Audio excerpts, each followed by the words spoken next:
আজকে বাসায় সুন্দর একটা নাস্তা বানাবো আমি। সবার দাওয়াত রইল, সবাই চলে আসবেন। আমি এই নাস্তাটা বানিয়ে সবাইকে খাওয়াবো।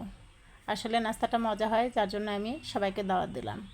বাসার নাস্তাটা অনেক মজাদার হয়, অনেক সুস্বাদু হয়, অনেক মানসম্মত হয়, স্বাস্থ্যসম্মত একটা নাস্তা। বাইরের খাবার যতই সুস্বাদু হোক, তারপরে মানসম্মত হয় না, স্বাস্থ্যসম্মত হয় না। তো এখানে আদা রসুন বাটা নিয়েছি, বেসন নিয়েছি, পেঁপে গ্রেট করে নিয়েছি, একটা ডিম নিয়েছি, চালের গুঁড়ো নিয়েছি, শুকনো মরিচ গুঁড়ো করে নিয়েছি, পেঁয়াজ কুচি করে নিয়েছি, মুরগির বুকের মাংস গ্রেট করে নিয়েছি, আর সয়া সস দিচ্ছি, দিয়ে সুন্দর করে এটা পেস্ট বানিয়ে নেব। তো আমি কিভাবে মিক্সড করতেছি আপনারা দেখতেই পাচ্ছেন। আর এইভাবে বাচ্চাদের বানিয়ে দিবেন, নাস্তা আসলে মজা হয়।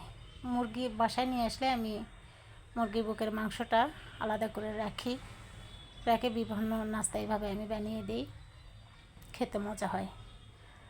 আর আপনারা যদি ভাবেন আসলে মজা হয়, আপনারা আমার বাসায় চলে আসবেন, আমি বানিয়ে খাওয়াবো, দেখবেন কত মজা হয়। তো তেলটা আমি মিডিয়াম হিটে রাখছিলাম, তারপরে আমি এই বড়াটা ছেড়ে দিছি। একদম বেশি হিট হয়ে গেলে তার মধ্যে যদি ছেড়ে দেওয়া হয় তাহলে সরে যাবে, ওই জন্য মিডিয়াম হিটে রেখে আমি এই বড়াটা আমি দিছি এর মধ্যে। তো এক ভাজার সময় একদম মিডিয়াম হিটে ভাজা লাগবে, তাহলে ভিতরের অংশটা সুন্দরভাবে মুচমুচা হয়ে যাবে। জোরে হিট দিলে উপরেরটা পুড়ে যাবে, ভেতরে কাঁচা থাকবে, খেতে ভালো লাগবে না, গন্ধ লাগবে।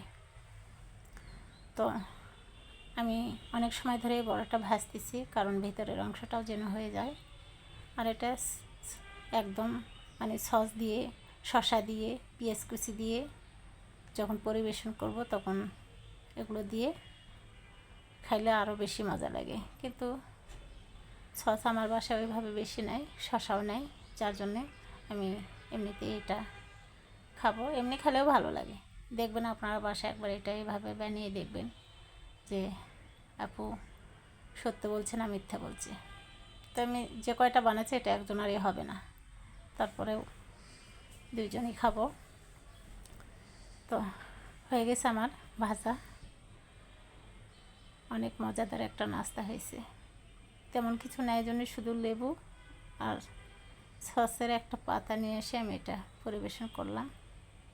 খেতে দারুণ স্বাদ, একদম মানে সুস্বাদু খাবার। সস বেশি নাই জন্য একটা পাতার কথাই বা থাকে, একটু থাকে, সেটুকু দিয়েই মেয়েটা খাচ্ছি, আমি এমনি খেলাম।